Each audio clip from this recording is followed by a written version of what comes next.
Welcome back to another edition of the Inside Anderson Raptors Athletics Podcast here on AndersonRaptors.org and ESP Media powered by Sidearm Sports. My name is Jason Griefer. Decaf Chris Newton joining us here as always, and he's ready to go for another great week of discussion here. Let's get right into it, and let's talk about your volleyball team. First of all, Newt, a couple of weeks ago, we were kind of talking about what we were how we were feeling going into the second half of the season and the growth we were expecting to see from your team, because this young team has now seen everybody in the league, so they've got a better feel for it.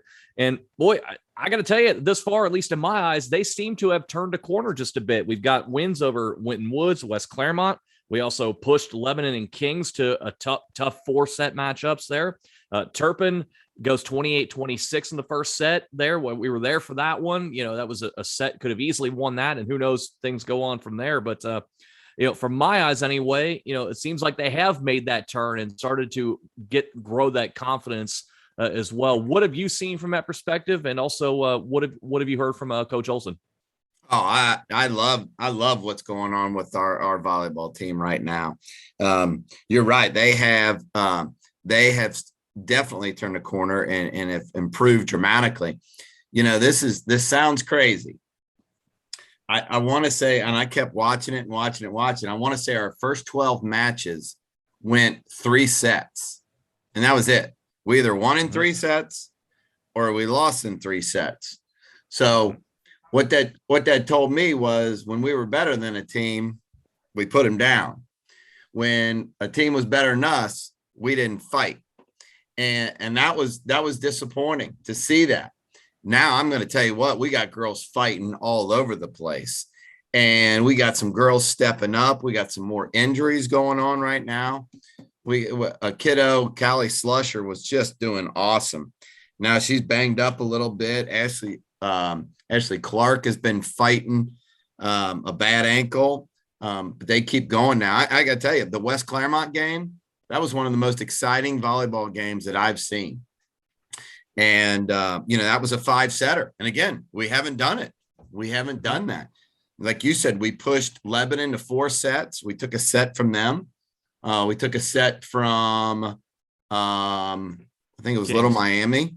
Kings. And so this is what we wanted to see. And I'm excited to see where we're going to go from here. But I got to tell you, that West Claremont, it was awesome. What an awesome match. 1-5. Was electric. Absolutely. And good for them too, to build that confidence going forward, know they can go the distance and also get the job done. You never know when that can pay off down the road here, with just a couple of weeks left in the regular season and also the postseason coming up in a couple of weeks for sure. So we'll keep track of that and see how they continue this momentum. Let's switch gears and let's move on to cross country. Of course, they had a big meet up at Kings over the weekend, and what served as really going to be the final tune-up before the ECC championships on the 16th. Take us through some of the highlights here. What stood out to you and the coaches up at Kings this past weekend, and how they plan to use some time off here to get ready to run for a possible league title?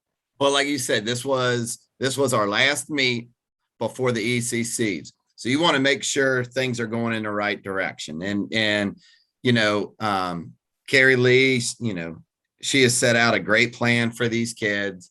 And I got to tell you, we had over 20 kids PR on Saturday, which is incredible. So we're getting there. And the thing about it is, cross country is a little strange in that, every other sport, football, I mean, you won or you lost, soccer, you won or you lost. Cross country is that sport you could come in 30th place, but do absolutely incredible, and you're getting better. And that's we've talked about that before, but we had so many kids PR. We had a kid, Adam Stockslager, who PR'd by 2 minutes. I mean, he wasn't in varsity contention too much at all. And he PRs by 2 minutes, and he makes, contributes at the varsity level. Will Mahan, he does the same thing. He lowers his PR by a bunch. So that was really cool to see how many kids we had, but we had 4 top 10 finishers in the girls. Audrey Baker, the queen. I can't wait to find her today in school. she's the champion. Then we had Shay McHugh, who's battled injury all year. Now she's back going. Emma Stanger, who looks great, getting ready to roll, and Deborah Phillips. And we had 4 boys. Sam Izukawa was runner up. And then you got Nolan Least, you got Kevin Phillips. Bradley Caldwell is a senior that's really, untapped, and he's starting to really get it. And so when do you want to really get it? Well, right there at the ECC championship time. So we got a good, hard week of practice. I think where she can really push the kids because she doesn't have to worry about tapering them off. And then we'll go into the ECCs fired up and ready to go. That'll be up on the 16th. Let's switch gears and let's move on to the pitch. And let's start with the girls soccer team first. This is a team that seemingly has been on the cusp all year long of a really, really strong season. And we just have not really been able to put together a long winning streak on the season. You look at the way things stand right now, 4, 5, and 3, and we've kind of alternated wins, losses, ties basically all year long. So we've just never found that rhythm. They're going to get that chance to try and get that corrected this week against Winton Woods and Hamilton, who have both been struggling mightily in this campaign. But I'm looking at this record, Newt, and I want to get your thoughts on this as well and what the coaches think as well. This is a team that's better than 4, 5, and 3, is it not? Oh, without a doubt. Without a doubt. What we've done, Jace, is we've struggled putting the ball in the net for one reason or another. What the West Claremont game and taking absolutely nothing away from West Claremont. They took advantage of the opportunities that they had, and they put 2 in the goal against us. But the majority of that game was played on their side of the field. So, we just didn't finish. We didn't finish. And again, taking absolutely nothing away from West Claremont because they did put it in the goal and they did make plays that happened. But, we are right there. We show the kind of team we are when we played Loveland, a 0-0 tie. And Loveland's one of the top teams around. And again, we had some opportunities and didn't put them in. The thing that I really like is, Andy Boyd, I got to tell you, he's just one of the best. But we're battling some injuries. I think one of our top goal scorers is out, Rowie Powers. And it's not woe is me. It's like, let's go. Somebody's got to step up. We have a girl, Izzy Lanham. Izzy was a JV girl. Played nothing but JV. Got an opportunity. Now I don't think she comes out of the varsity soccer game. She plays. And so it's been great to see kids step up with those opportunities. I know this. I'm excited for the rest of the year. Like I said, tomorrow night, we've got senior night. I am very excited to see what this group can do in the tournament because, there's not going to be a lot of people itching to play us because, we're 4, 5, and 3, I think you said. And we're ranked in the top 10 in the city. So, the coaches respect Anderson. They tremendously respect Andy Boyd. And that's why we're there. They know we're dangerous and anything can happen. You talk about the West Claremont game, just to put a bow on that. West Claremont's keeper was credited with 15 saves in that matchup. So you're literally right there. Now you're going to take on a Winton Woods team who's given up a lot of goals on the season. So a real good opportunity to get things right in that perspective as far as finishing heading into the final stretch here. Yep. Over on the boys' side, they just continue their path of destruction. The train is rolling. 12-0-1, and we're 6-0-0 in the ECC. And we've won 11 straight. The only blemish, if you will, was that tie against St. X back in late August. But now we have the biggest one of the season coming up this Tuesday, a road trip to Loveland.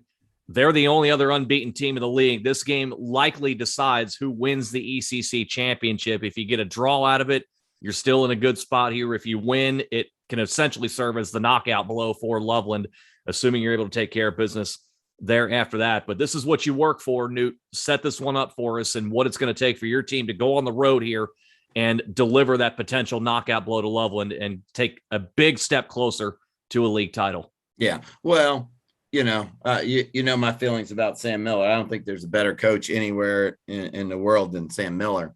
And so he always 99.9% of the focus is on the game at hand. But there's that 0.1% that has been on Loveland. And they know that. He knew if we did the things that we needed to do, this would happen. And so now we're here. Now we're ready to go. He laid it out for the kids. Now it's just about going out and executing and getting things done. And believe you me, he's not, patting kids on the back and bringing them gummy bears at practice because we're 12-0-1. He's kicking their butt, okay, because they want to get better, and which is something I love to see. We won on Thursday, I believe it was, but I don't think we played as well as they wanted to play against West Claremont, and they won, but again, didn't play as well as they wanted to play. So I know he got after him a little bit in practice, and they responded very well.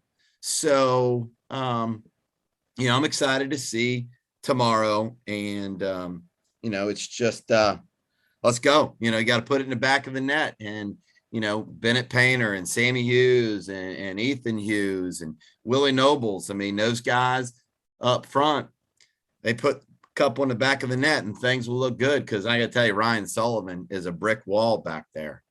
And so it's exciting to have this kind of opportunity, and this is what you work for. Now you go out and you make it happen. We'll be keeping a track on that. As I said, it can essentially be a ECC title eliminator matchup, depending on how things break the end of the season. So a big one, again, Anderson at Loveland. So fans got to make a little bit of a trip, but it's going to be worth it. Yeah, that's right. For what you're eventually going to see. Some high quality action on the pitch there for sure. Let's move on to the golf course, and let's talk about the girls golf, and finishing in 5th place in the ECC, but that's not necessarily the full story here. If you look at the way the scoring wound up, you're 1 stroke away from 4th place. You're 5 strokes away from 3rd, 13 away from 2nd. So just a putt here, a break there. Mm-hmm. Anybody who plays the game of golf knows it's a matter of millimeters at times. And we're talking about a potential top 2 finish in the league. Isla Berger finishes 4th there, so she continues her role. She's playing very, very well, of course. But now we look and see, we've got the sectionals coming up here. As I said, Isla's been playing well all year long. So I'm wondering, from your perspective, given she's so young, how much has she improved as the year has gone on here, from the beginning of the year, the preseason tournament, to now the ECC postseason round here? And how do you think that sets up her shot at potentially advancing beyond the sectionals? Yeah. So, and it's weird when you ask that question, because she shot a 76 at the ECC preview at Walden Ponds. And then she shot an 82 at the ECC tournament. So you think, oh my gosh, she went down 6 strokes. But there's so many different things in a golf match, And the 1st of August, it was beautiful weather. The ECC tournament that we just had, remember, we had torrential downpours that the boys played through. So it's a totally different course. I think she's ready to go. And again, 14 years of age, like I said, she's going to be a great leader here as well. But what I like, and I think I've mentioned this before, is the confidence that this young lady has. The other day at the Queen of the Hill, she hit one of the shots that I specialize in, a chunker, and then, came back and drilled a great shot. Me, I'm wrapping my club around a tree after that shot, and I don't have the correct club to use. She just looked at me, smiled, went to the ball, knocked the next one right up on the green. And so that's the great thing about her, is that maturity she has shown. So I'm excited to see what she can do tomorrow. But then you got, again, Sydney Stockslager, another freshman. You got Stella Hammond. Stella Hammond almost threw one in the hole the other day on a par 3, which was awesome. Sydney Dodds almost did the exact same thing at the Queen of the Hill. So, Sierra Baxter, JL Gray, we're throwing them all out. I mean, all those freshmen are getting out there and getting it done.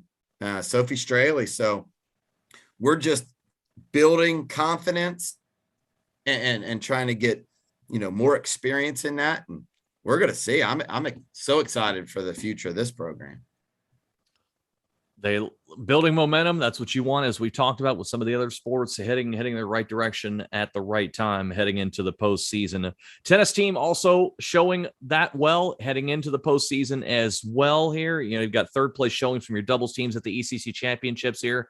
They've got the sectionals coming up as well, and also a chance to move into the districts. And we'll focus more on that. And we'll talk in depth about the tennis team on the next program, because we're running a little low on time here today. But I want to talk about, lastly here on the show, a monster, potentially, season-changing pro game against Winton Woods this past Friday night. And Anderson finally takes down Winton Woods for the first time in a long time, winning 28-21 to stay one game back of Kings in the ECC race. So you still got a league title opportunity, but this, from an outsider's perspective, this game had everything. It had defense in the first half. Winton Woods comes back to take a 21-10 lead in the second half. Your team fights back to tie the game at 21, and then the decision by Coach Evan Dreyer to go with an onside kick with 6:45 to go after tying the game, and then a fourth down from the Winton Woods 12-yard line. You could kick a 30-yard field goal and take the lead, 24-21. He goes for it. You get it. You score. You ultimately win the game. And to me, I'm looking at that as a coach telling his team, we're going in here, we're playing to win. We're not going here afraid to lose. We're going to play with that aggressiveness there. What did you think specifically of those last two decisions from Coach Dreyer, the onside kick and then to go for it on fourth down from the Winton Woods 12-yard line when you seemingly had a chip shot field goal? Yeah. Well, I'll tell you this, and don't tell anybody, but okay. Evan Dreyer is a phenomenal coach. I mean, he's a phenomenal person and a phenomenal coach. I don't want anybody to know that, because I don't want anybody to get any ideas to come and get him. So yes, right. Don't you dare say a word about that. So the thing that he does, and he does so well, is the kids believe in him. The kids would do anything in the world for him, plain and simply because he'd do anything in the world for our kids. And so, those decisions that he makes sometimes look a little crazy from the outside, but it's the confidence that he has in his kids. And I got to tell you what, I know this. I know a kid like Evan Upchurch. If we would not have gone for that fourth down, Evan Upchurch probably, he would have haunted Coach Dreyer all weekend long. He would have staked out at his house and everything. And because they just believe in each other. And so him going for that doesn't surprise me one single bit at all. Him getting it doesn't surprise me one single bit at all. But that's Evan Dreyer, and that's Anderson football. And that's what's special about it. Every single one of those 65 kids would run through a brick wall for him, and he'd run through a brick wall for every single one of those 65 kids. So seeing that is flat out awesome. And I'll tell you what, Jace, here's the thing. Winton Woods is a great, great, great football program. David Lumpkin, their AD, we talk all the time. That's the goal. That's the goal, to be where Winton Woods has been, because in the last, 8 years, they've been unbelievable. Okay.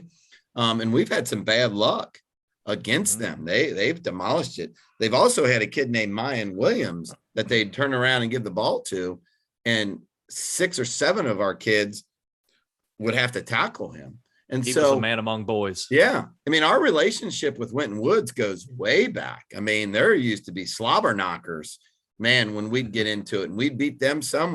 When they won the state championship, we beat them. So we know what we have, and we know we can compete against anybody. I think what this was for the newer kids and our newer fans to see that we can win this game. And I think that was cool. And I got to tell you, Jason, if I had one call, I had 76 calls. What are you doing playing Winton Woods on homecoming? What, Newt, do you decide who does homecoming? Who does this? It's an interesting Does decision. somebody know football? I mean, and that's the thing. That's the point that, Evan, that's the hurdle we needed to clear is, hey, we're going to go play anybody. It doesn't matter if it's homecoming, military appreciation night, senior night. You put them on a schedule and we're going to play them. And that was huge for us getting that win, because we all knew it inside, but we need other people to understand the expectation is whoever is on that schedule, we're going to go play and we're going to go win. And we're going to make the decisions that are going to help us to win the game. And that's what Evan did. And that's what our kids did. And we're excited. I mean, it was an awesome night. And, chances are we're probably going to hopefully see Winton Woods get into playoffs, because if we do, that means we've made it really far into the playoffs. Mm-hmm. And that means they've made it far into the playoffs. So we're not going to go hoot and hollering and go crazy about it, because we know that the opportunity exists again to see them. And we're going to learn from it and we're going to move on. But we got a lot of work to do this week. We got to beat Milford. And Evan Dreyer, believe you me, at 6:17 when he was in here on Saturday morning, he wasn't focused on Winton Woods. He celebrated that Friday night. 6:17 a.m. Saturday morning, that film was on Milford and focused on that. So that's where we're headed right now. Yeah, Milford, as the common vernacular goes these days, Milford has some dudes. They are a stout program. That is not going to be an easy trip up there. And then you come back on the 15th for the home finale in the regular season anyway against a Loveland team that is rapidly improving and has, like your team, one of the best offenses in the ECC. So that's what we have coming up the next 2 weeks. On our next show, we will go in depth on the regular season finale matchup against Bartels Road, which could end up deciding a league champion, depending on how things shake out in the couple of weeks ahead of that time, because Bartels Road has the next 2 weeks. They have Winton Woods, and then they've got a trip up to Kings. Yeah. So that could end up being for a league championship. Anderson at Bartels Road. We'll get into that in depth a couple of weeks from now. Wouldn't that be fun? Oh my goodness. And we'll send you some caffeinated beverages to make sure you're extra fired up for that one. We'll be looking forward to that one, Newt. But right now, anyway, we're setting up in a really great finish to the fall season, and we appreciate your time joining us to talk about it. You bet. Thank you guys for letting me share it. Appreciate y'all a ton. That is Anderson Athletic Director Chris Newton joining us once again for the Inside Anderson Raptors Athletics podcast here on ESP Media, powered by Sidearm Sports.